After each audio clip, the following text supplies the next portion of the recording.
Hey, friends, welcome back to Discovering the Lutheran Faith as we explore what we as Lutherans believe about God and ourselves and the world in which we live in. My name is Pastor David Murby from Good Shepherd Lutheran Church. We're honored to have you here with us. Today, we're going to be in session 4, part 3, as we continue to explore the question of the fall of man and the Ten Commandments. And today's question that we're going to be exploring is, what kinds of sin are there? So if you have the Discovering the Lutheran Faith workbook, you want to go to page 38, and I'm going to invite you to go to page 38 of the workbook. If you don't have the workbook, feel free to contact us at our church office, Good Shepherd Lutheran Church, Gardendale, Alabama, or you can send a message, direct message to me, or you can put it in the comment stream of the YouTube channel. Be happy to get you a workbook. But let's dive in today to session number 4. We're on the fall of man and the Ten Commandments, part 3. And we're going to look at the question of what kinds of sin are there. And so when we explore that question, all right, we recognize that in the Bible, there are really kind of two basic categories of sin, if you will. There's original sin, and then there's actual sin. Original sin is the inherited corruption that comes from the fall of man. And actual sin is our personal transgressions, acts, and deeds. Original sin is what causes our separation from God. Actual sin is reflected in our choices and behaviors, attitudes, and actions. And so let's look at the first one, the first category of original sin. And again, this is in your workbook, so you can follow along and take notes. Original sin is what we call the total corruption of our whole human nature. And that is, we inherited it from our parents. And so this is something like everyone can see. You know, we all have moments where we go, I got that from my mom. I got that from my dad. Some things I just inherited, and some things I learned through watching and behavior, kind of the nature and the nurture. And so we just know that there's just some things that we picked up as just part of our DNA, and our DNA is affected at the core on the sinful level. And so there's just things we pick up. That's why, for example, like addiction runs in families, that addictive personality, that addictive spirit, that addictive trait. It's all part of our sinful DNA that we inherit from our parents. We know that original sin brings guilt and condemnation on all people. That's what we looked at last week in session number 2. And all people. And it leaves us without a fear of God, and it makes us enemies of God. And it causes everyone to make all kinds of transgressions of the law of God. So where do we get this from? Let's look at a couple of scripture passages. The first one in your workbook comes from the book of Romans, chapter 5. Let's just kind of walk through this together. Therefore, just as sin entered the world through one man, that's what we talked about in the last session, and death now comes through sin, because the wages of sin is death, right? And in this way, death now came to all men. So not only did death come to Adam and Eve, but every offspring following that, death is to be experienced. Why? Because all have sinned. Nevertheless, death reigned from the time of Adam to the time of Moses, and even over those who did not sin by breaking a command. So from Adam to Moses, you didn't have the Ten Commandments. You didn't have the law of God written down for all to know. But there's something inherent inside all of us that rebels against God. That's where original sin kind of plays itself out, is we rebel against God. We want to do things our way. We want to have it, we don't want to be under the leadership and lordship of God, who is our true king. And so we break God's commands without even knowing that we're breaking God's commands. Just like Adam, who was a pattern of the world to come.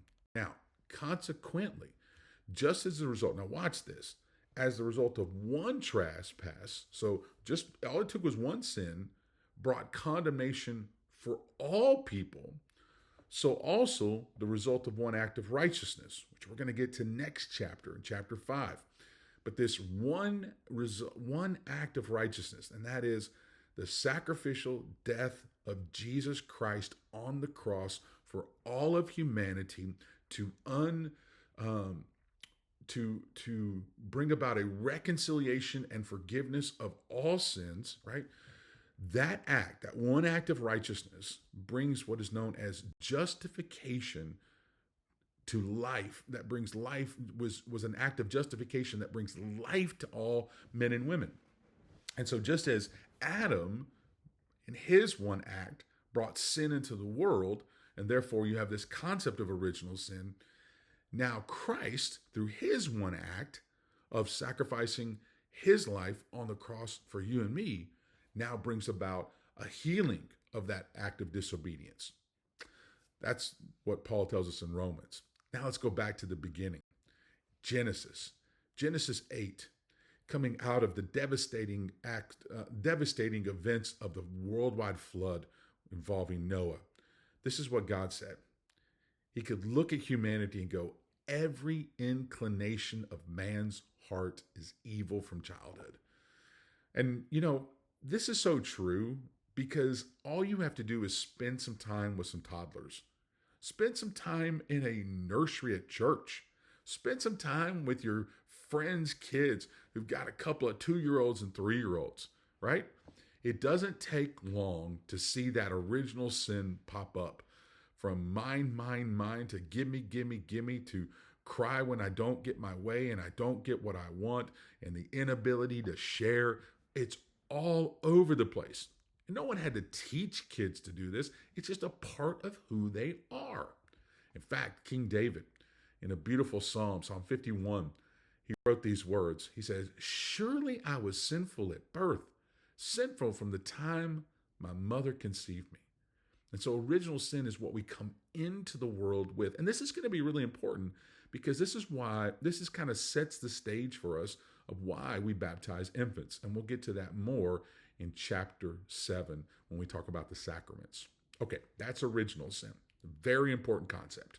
Not every Christian group believes in original sin, but we do because I think there's a clarity in the scriptures, and also just human experience shows us the nature of original sin. Now we get to what's known as actual sin. These are our personal transgressions, acts, and deeds that are reflected in our choices, attitudes, behaviors, words, and things left undone. Now, actual sin is every act against a commandment of God. And this can be in our thoughts, our desires, our words, or our deeds. And so on Sunday morning, when we gather together for confession, and we're standing as a group, as a whole on Sunday morning, and we say, "Oh Lord, I've sinned against you in thought, word, and deed, by what I've done and by what I've left undone." We're talking about this moment right here. Actual sin is every act against a commandment of God in thought, desire, word, and deed. It's God's will, expressed in his word and summarized in the 10 Commandments, that determines right and wrong. See, one of the biggest problems in today's society is that people try to subjectively determine what is right and wrong.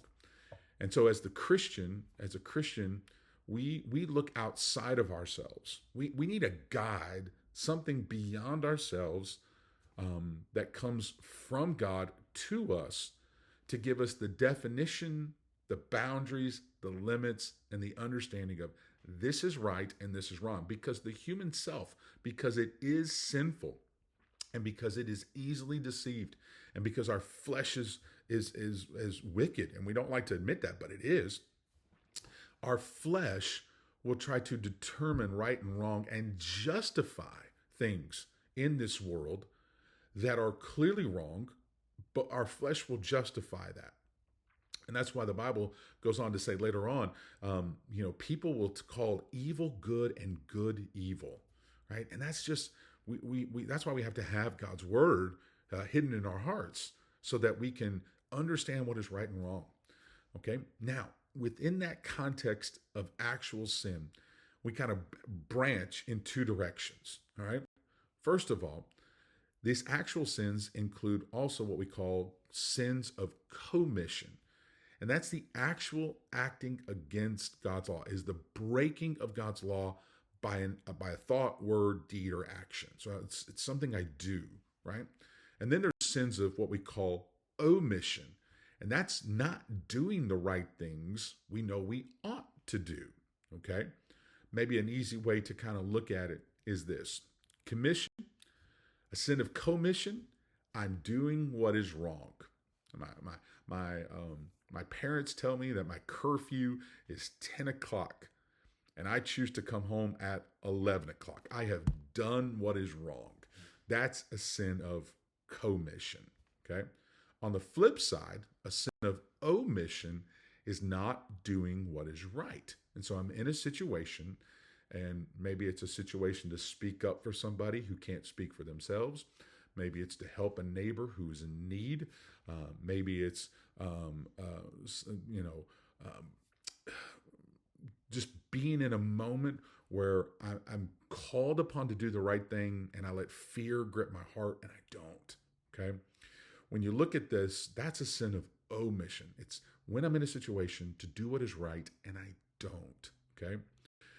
When we compare these two, right, here's just a couple examples. Sins of omission, that's failing to do what is good. Knowing what is right, choosing not to. It's ignoring someone in need. It's withholding a resource. It's remaining silent when you should speak up. James 4:17 says, so whoever knows the right thing to do and fails to do it, for him, it is sin, right? So that's a sin of what we call omission. Sin of commission is doing what is forbidden: stealing, murder, violence, adultery. Everyone who everyone who breaks the law is the practice of sinning and is lawlessness, because sin is lawlessness. And so this is the two types of sin, right? Original and actual, and then broken down into those two categories: commission and omission. All right, friends, we'll see you back here for part 4 of this section 4 next time. Check out the next video.